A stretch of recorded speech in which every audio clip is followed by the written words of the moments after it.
Hello, everyone. Welcome to Something to Talk About Live. My name is Liz Owen. My pronouns are she and her, and I'm the Director of Communications at pflagnation.al. It's great to have you with us live in July this week. Pride was a lot of pre-taped shows, but we were glad to be back with you live this week and again this week. As always, I am joined by our host, my good friend and colleague, Jean Marie Nevada. Liz Owen. Hello, you survived June. I survived June. It all went really well. We talked to tons and tons of people. We had such a good time.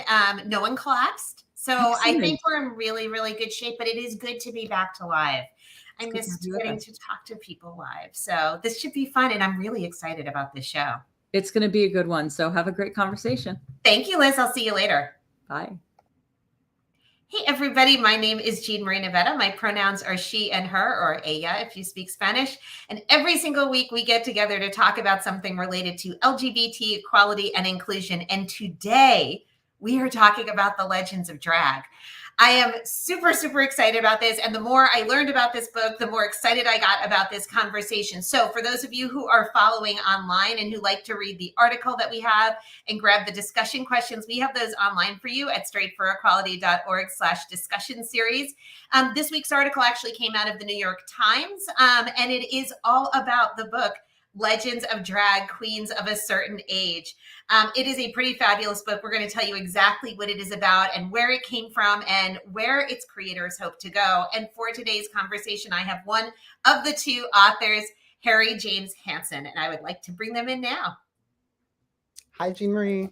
Hey, Harry, how's it going? I'm great. Thank you so much for having me today. Oh, thank you for being here. And thank you so much for doing this book. We had a little bit of time to talk before we started. And I was just saying how grateful I am that this happened. I just think you've started such an important project. And the thing that I think makes me happiest about this is that it is not done, that this is going to keep going. Absolutely. We're just getting started.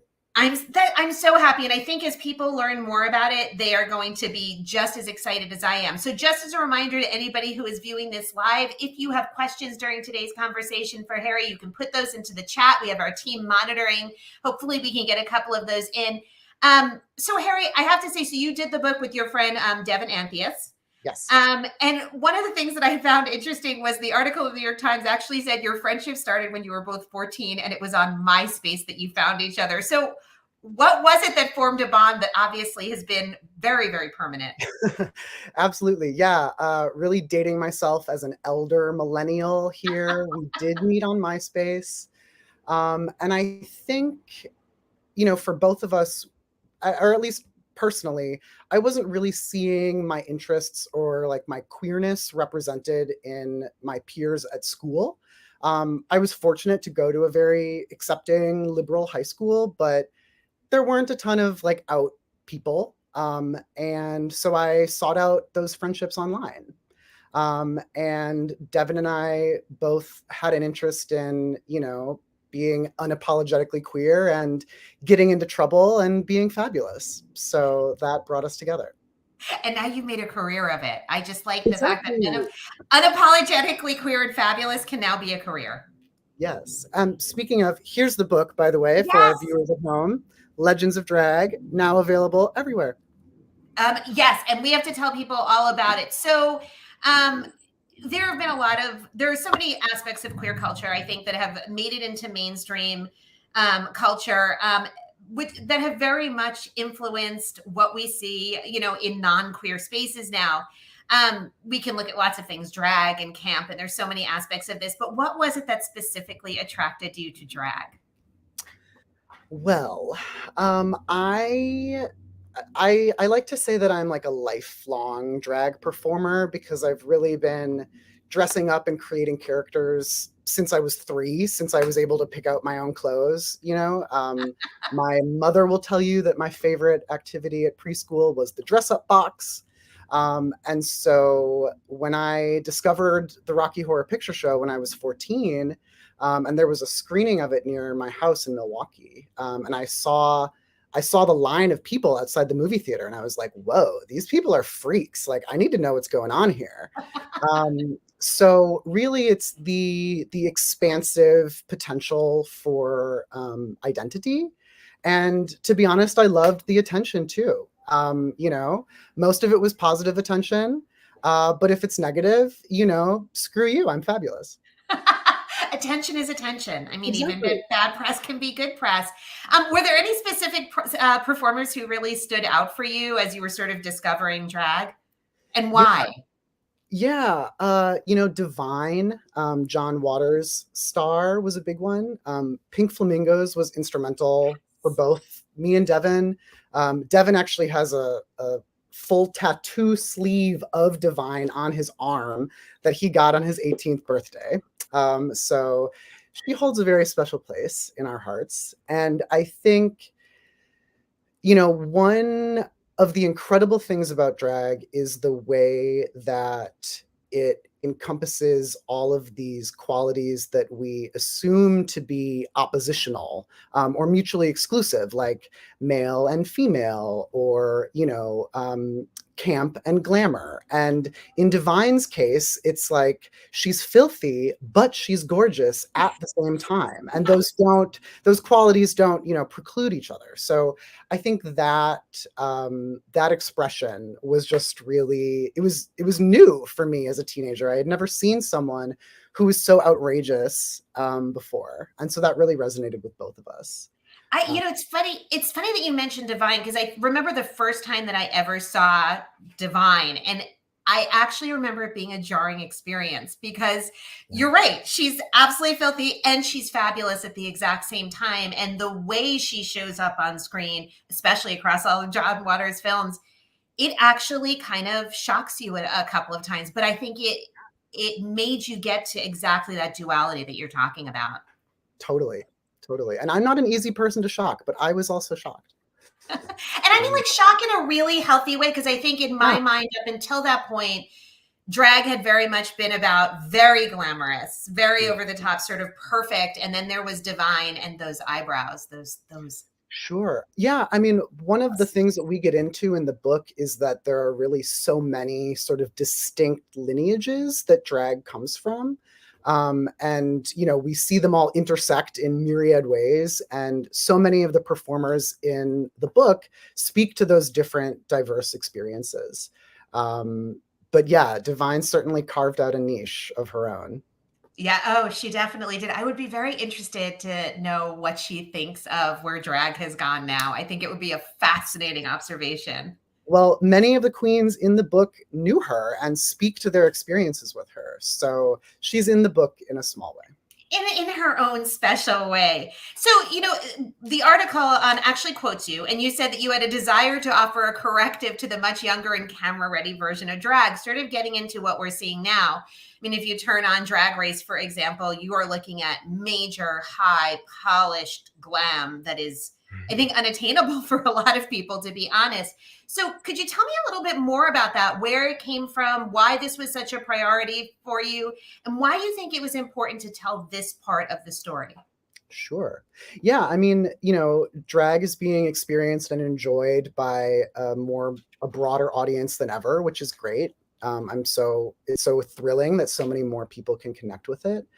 But in this mainstream context within the drag that we see on television, because it's sort of, you know, taken over the narrative of what drag looks like, people have the misconception that that's the only way to do drag, or that that's the only way to be successful in this industry.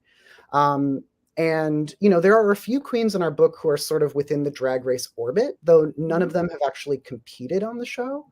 And so it was important for us to show that there are so many other sort of modes of success, and that longevity and success in this industry in drag can look like so many different things, and that they should all be celebrated. Do you feel that because of things like the popularity of Drag Race and this very polished version that we're seeing, that it has sort of narrowed the field for people who might be interested in it? Or do you think that we actually are more expansive than ever when it comes to getting into it? Well, you know, and we get into this in the book as well. But I think, you know, more than ever, it's easier to start doing drag as a solo sport. You know, you can look up tutorials on YouTube and figure out the makeup yourself. And you can order your entire outfit from Amazon and your wig from Amazon. And, you know, prior to sort of the proliferation of drag in the mainstream and on the internet and all these resources that people have, those traditions were really like passed down within drag families and drag communities and drag houses. So I think what we lose sort of through this proliferation is like that, those inherited qualities and that like structure of mentorship within the community, which is really what strengthens the entire community at large, not just drag, but the queer community. Yeah. Yeah. So, you know, it is more accessible. It's accessible to more people than ever, but do they have the same kind of support structures? You know, do they have that sisterhood or that motherhood that's really going to guide them and like help them hone their craft and help them succeed in all the ways that they can? You know, and certainly you can build those relationships online too. But I think there is so much value in, you know, connecting with elders in your own community and learning from them. I mean, the potential for intergenerational exchange is just so powerful. You know, there are real lessons to be learned from our elders. They have much wisdom to share. They really do. And I had sort of never really looked at it through that lens of you really can't put it all together on your own at this point. But you're right, that integral connection to community. And I think the community building and the chosen family building that happens because of it often does get lost. And you're right, you can do it virtually, but it is a very different feel. And the families sort of form differently. So one of the things that I found particularly interesting was that the article actually specifically calls out that all of the photos that were done for the book were taken during the day, which required sort of selling the concept to the queens who you were photographing. Could you talk to people a little bit about why that was important to you and why that was kind of a little bit of a shift for many of the people who you were photographing? Sure. Yeah. I mean, you know, I think most queens would agree that drag is not a daytime sport, at least not ideally. And especially performers of a certain generation, you know, it is taboo to be in drag during the day. Several of our models mentioned that outright. They said, back in my day, you did not do this. You did not go out in public in drag in the daytime. But, you know, once we were able to make assurances, you know, that we would provide security, and that we'd be creating a safe space for them, we were able to coax them along. But creatively, I made that decision because it felt distinct from the way that I saw drag performers portrayed in photography typically. You know, usually you see them in like a studio environment or in a nightlife setting in the dark of night. And so to pull them out into the daytime and to literally put them in their communities, I mean, they become fixtures of the community. And then, you know, we actually began this project back in 2018, and then continued it through the pandemic. So the fact that we had already established this like outdoor model of shooting really worked in our favor. So Yeah. yes. And there's also something about the mixture of sunlight with my camera's flash that creates this sort of otherworldly, sort of hyper real effect. Diane Arbus was another photographer who worked with marginalized communities and eccentric people, and she also used flash during the daytime. So she would be like a creative reference for me. But it's, you know, the lighting is harsh, but it's also glamorous. It's a little unapologetic. Yes. And so are our queens. Yes, they are.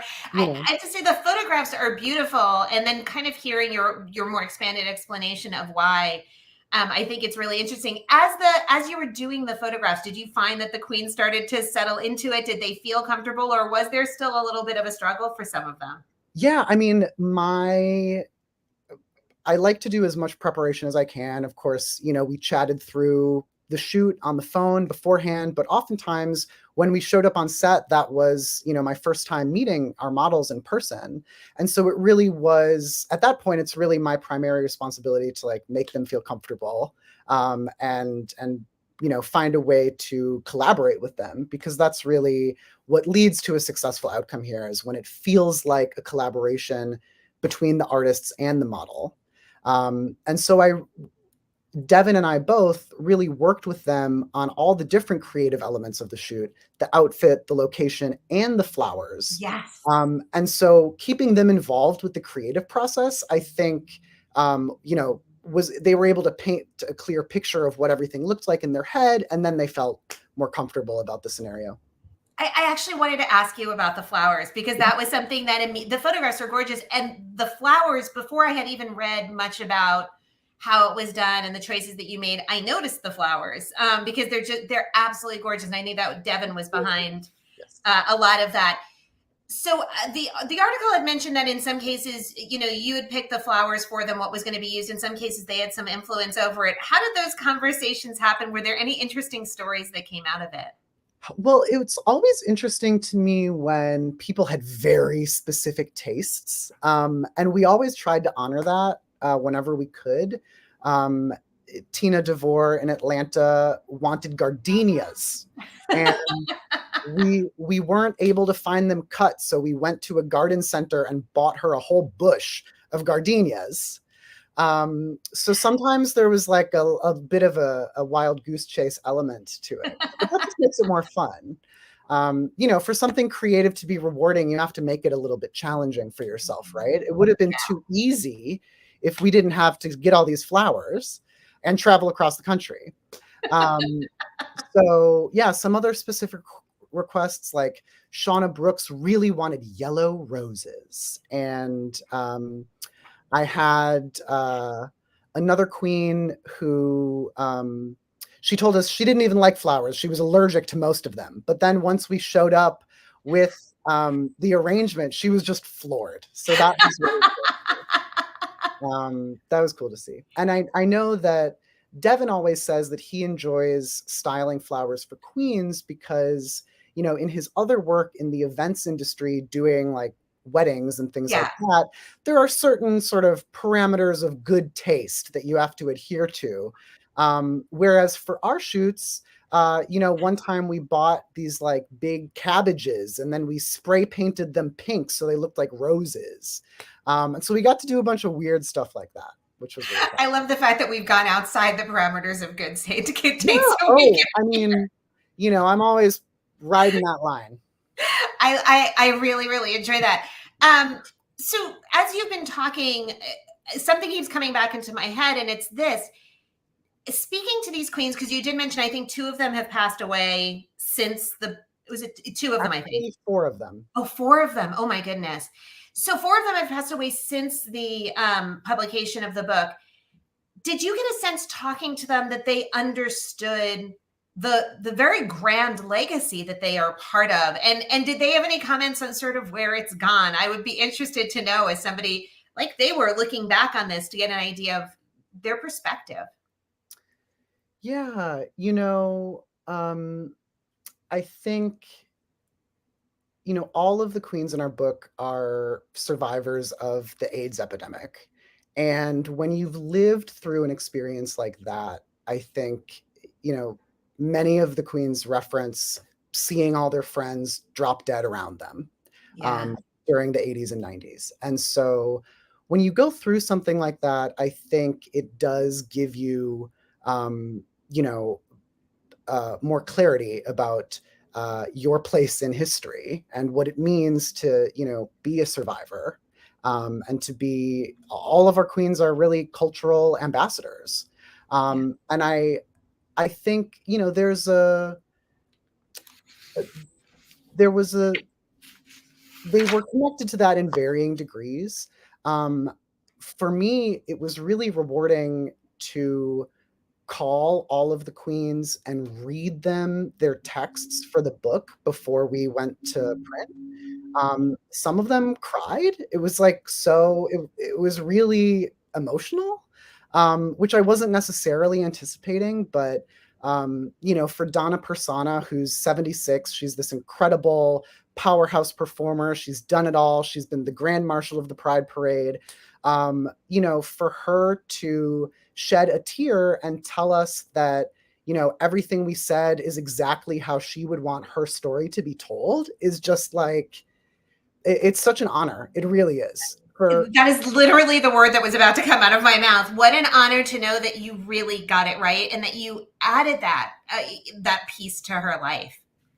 Yeah, it's so funny to me when the queens tell me they're honored to be in the book. I'm like, no, girl, the honor is mine. I'm honored. You're not honored. I'm honored.